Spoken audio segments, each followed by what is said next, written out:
Hello everyone, and welcome to this week's video on assistive device fitting. The three that we will be going over is how to properly fit a cane, a walker, and bilateral crutches, auxiliary crutches. So first, for crutches, with the patient standing, the fit must be evaluated and confirmed while the patient is standing with their head erect, shoulders relaxed and level, their trunk erect, pelvis level, knees extended, and feet are flat on the floor. And then you want to properly position the crutches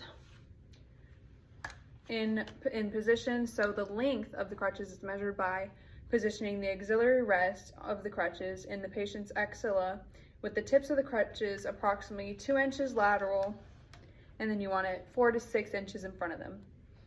And then the crutches should rest on the floor at approximately a 45-degree angle. Have the patient grasp the hand grip with the wrist straight, and then you want to evaluate the space between the axillary rest and the floor of the axilla, which should be approximately 2 inches or 2 to 3 fingers. Fits well. And then the hand grip height is measured by having the patient stand with arms straight by their side, crutches in place. And then you want the hand grips to be adjusted to the level of their wrist crease or the olecranon process. And the angle of the patient's elbow should be flexed to a 25 to 25-degree angle when grasping the hand grips. As you can see, a good 20 to 25-degree angle. These fit well for me. And then next we will be moving on to a cane. And you also do this with the patient standing.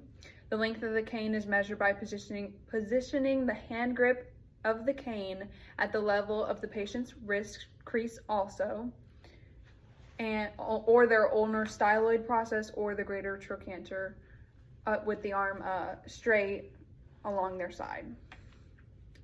And the cane should be placed parallel to the lower extremity with the cane tip on the floor, and the elbow should also be flexed 20 to 25 degrees when placed on the hand grip.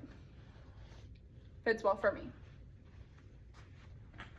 Lastly, we will be going over how to properly fit a walker. Today I have a Rolade walker with me, which has 4 wheels. You can lock it, unlock it, you can sit in it if you want to, and it has a basket to carry all your things.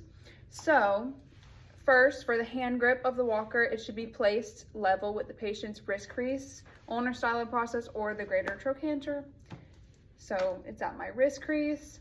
And then when measuring, the walker should be positioned in front of the patient with the lateral sides of the walker perpendicular to the patient's hips and the patient's arms straight along the sides.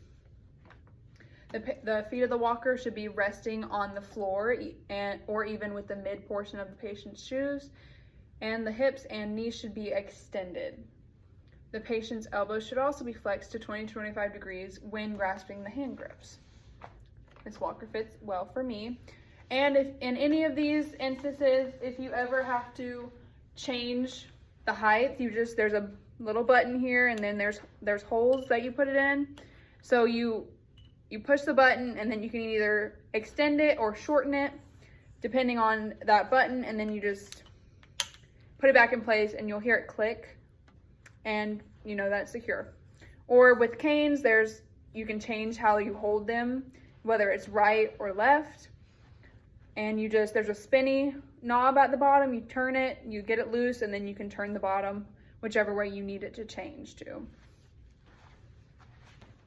So that is it for this video on assistive device fitting. If you have any questions, drop a comment. Thank you for watching. See y'all next time.